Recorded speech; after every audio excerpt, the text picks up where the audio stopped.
of the Philippines for his statement. I now give the floor to His Excellency.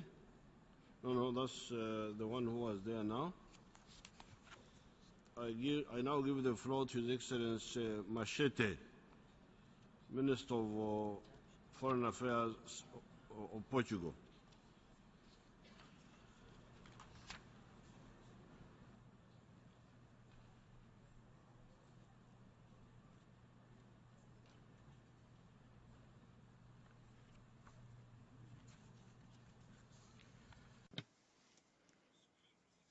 Mr. President, Mr. Secretary General of the United Nations, distinguished delegates, ladies and gentlemen.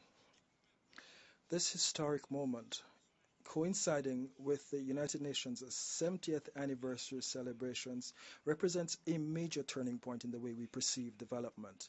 15 years ago, world leaders came together in this city to create an unprecedented multilateral agreement in response to global challenges embodied in the Millennium Development Goals.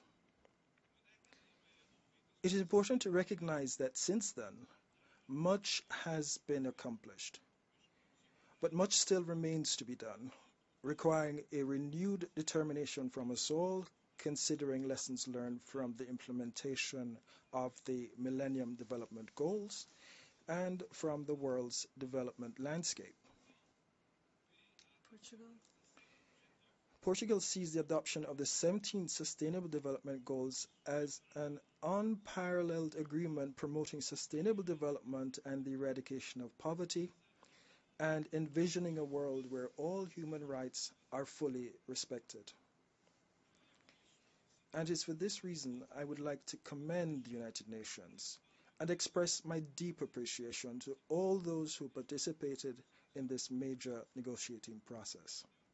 Mr. President, today's world challenges such as climate change, epidemics, and the dramatic situation that migrants and refugees are facing daily, placing their lives at risk, are proof positive that it is not possible to think of our own welfare and security individually or according to geographic divides.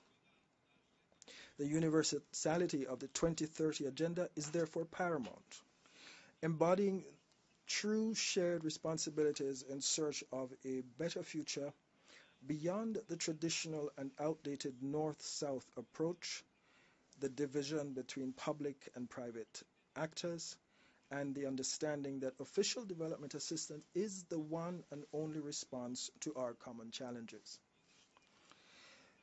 A multiplicity of different actors exists today whose capacity to contribute can and should be enhanced.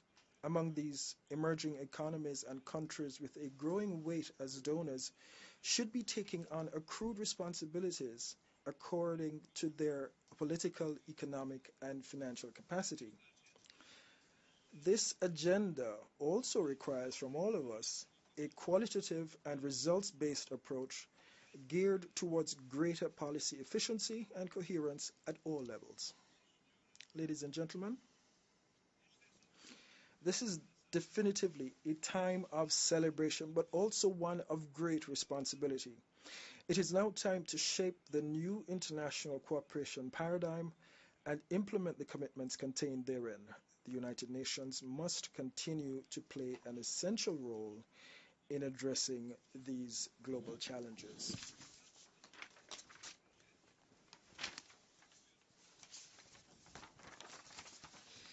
Nevertheless, it is up to us member states, multilateral agencies, parliaments, local authorities, civil society, and the private sector to take ownership, implement, and follow up on these 17 goals. Within this framework, it is essential to consider the challenges faced by fragile states, least developed countries, namely from the African continent, and small island development states in implementing these goals, requiring therefore our special attention.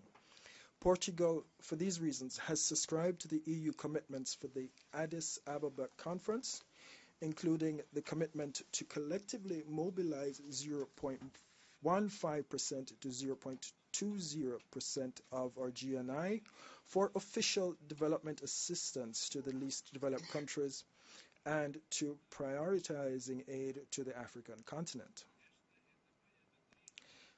Portugal's development cooperation focuses on strengthening the link between peace, security, and sustainable development.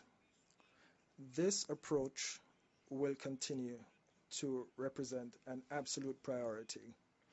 To achieve this aim, we have given special focus on sectors with structuring and multiplying effect on sustainable development, such as governance, rule of law, human rights, education, health, and institutional capacity building, as well as the adoption of measures aimed at the empowerment of women and girls and the eradication of all forms of gender-based violence. Portugal has also pursued significant investments in renewable energies and blue growth, with a special focus on protecting our environment, biodiversity, and seas and oceans, all the while aiming at integrating the three dimensions of sustainable development. Ladies and gentlemen, Portugal believes that the implementation of the 2030 Agenda will have to be pursued in true partnership. We will therefore continue to work with and involve civil society and local authorities in implementing the commitments that we will be adopting during this summit.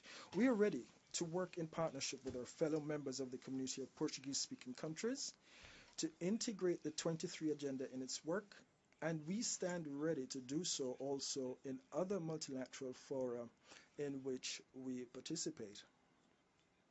Mr. President, we have come a long way since this agenda started its initial negotiations. We are now at the starting point of a new chapter. Allow me to conclude by reiterating Portugal's full support to this new agenda and to the values and principles of the United Nations. We remain convinced that only by joining efforts, promoting economic and social progress, and practicing tolerance will we live in peace. Thank you very much.